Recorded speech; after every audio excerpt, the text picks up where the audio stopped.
to Intermediate Level English Language Arts. Hi guys, welcome to English Language Arts. And for our topic for today would be writing an expository paragraph. Okay, so an expository paragraph is basically it's a paragraph that is expository. When you say expository, this is a text. An expository text is a composition that is based on facts of a reliable source. This, guys, is preparation for all of you guys for when you prepare for writing a research paper. Okay, so this is a preparation for you guys. Okay, so the key parts of an expository paragraph. There are key parts or important parts of an expository paragraph. So here I have a paragraph right here. This is a paragraph that I composed. My source is over there below.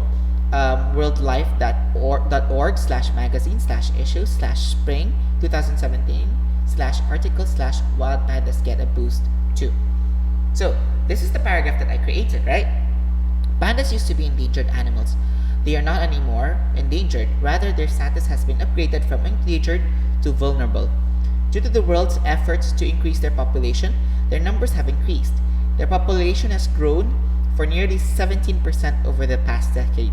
This announcement was announced by the International Union for Conservation of Nature, IUCN. The announcement came around September of 2016. Even with the population of pandas increased, there are still 1,864 left in the wild as of 2017. We have to be responsible for their preservation by not destroying their natural habitats. Even by reducing our non-biodegradable trash would be a very big help in reducing their risk of being endangered again. Now, what are the key parts of an expository paragraph? One of it would be the introduction sentence or the topic sentence, right? In an expository paragraphs, right, the first sentence there is your introduction. It gives you a brief, very brief background, just in one sentence, of what you are basically talking about. So here, in the paragraph I created, the very first one is pandas used to be endangered animals. So when you're creating an expository paragraph, guys, you do not go like, "Hi, my name is Vince," and no. Or, "Hello, and I'm gonna talk about..." No, you're not. Expository paragraphs, guys, you would start automatically with the topic of your sentence. And that is what it is. Pandas used to be endangered animals. That's number one. Next, the main idea.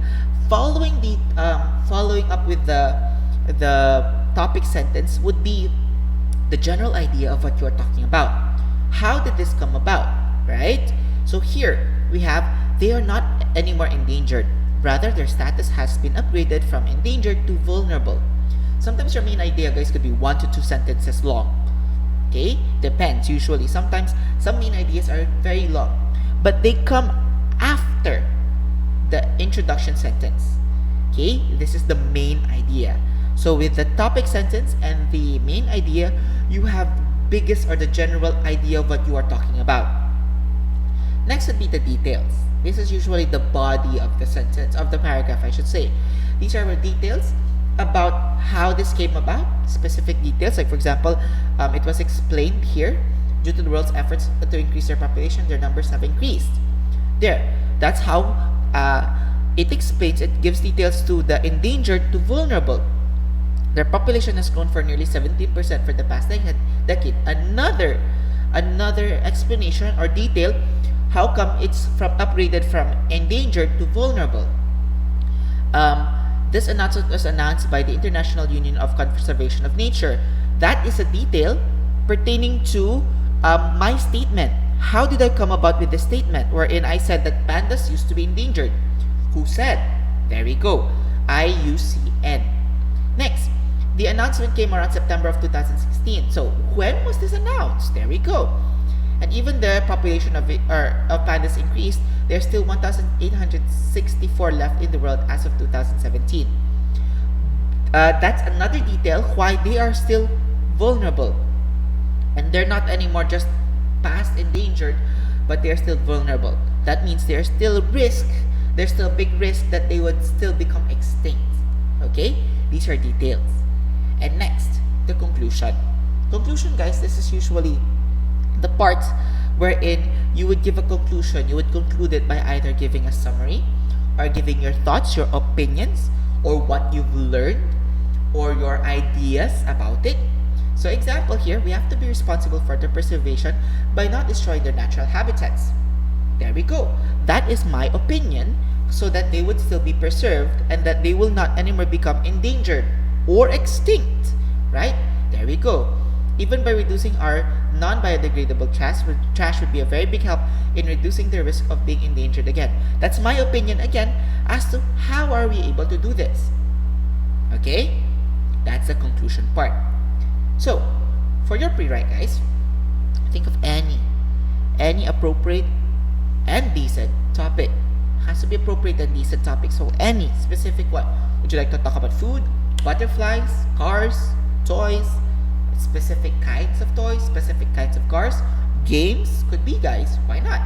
I want you guys to research about it. Really research about it. List 5 or more details about it. 5 details, huh? And each detail will become a sentence. So in this paragraph, guys, this is going to be more than 5 sentences. Okay? More than 5.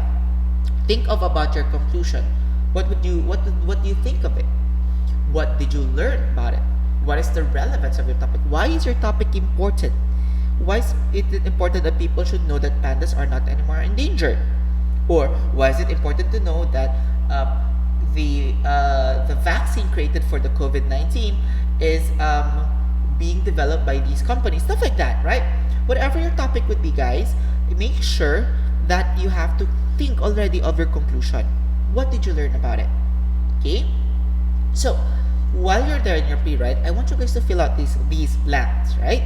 Now, for introduction, it could be a phrase or a sentence. It's up to you. But give out an introduction. What is it that you're really talking about? The main idea. What is the general idea or the main thing that you are talking about that would support the introduction? Then your 5 details or more, depending on how many that you've listed down.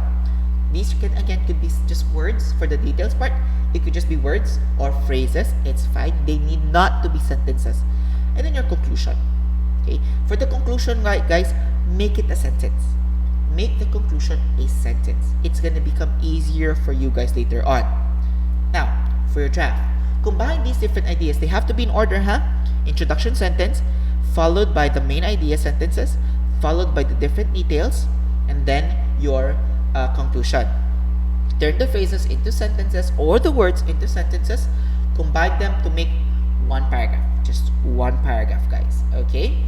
Now, when you're done with that, go to your revise. Go through these different questions, right? So, are there overlapping of ideas? So make sure that you do not repeat yourself again and again and again. Make sure that you are giving more details about it. Your ideas are not just overlapping or not just repeating themselves. Did I provide enough detail or description? If there are examples, did I give enough number of examples to make my readers understand my point? Do I have a main idea?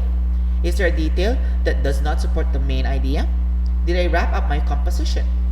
Do all my subjects agree with my verbs? And these are all in the revise, guys. Make sure that you have yes to all of them. If not, then make changes. If not, then do some changes, right? And then for your edit, guys, check indentions, punctuation marks, and spelling errors. Now for your publish, you are basically, whatever you've done in your draft, you're going to be writing it in the published part. So you're going to write an expository paragraph in your notebooks or one whole sheet of pad paper. Follow the format, guys. Follow the format. Make sure that you have all the parts in your paragraph. What are the parts again? Introduction sentence, main idea, details, conclusion. Then write expository paragraph as the activity title. Follow the format again, very important. Leave one space, submit it online in Schoology in the appropriate week folder. Or if not, guys, please inform me, and then I will just check it with your with when you submit the learning packets. Okay, and that pretty much ends our topic for writing an expository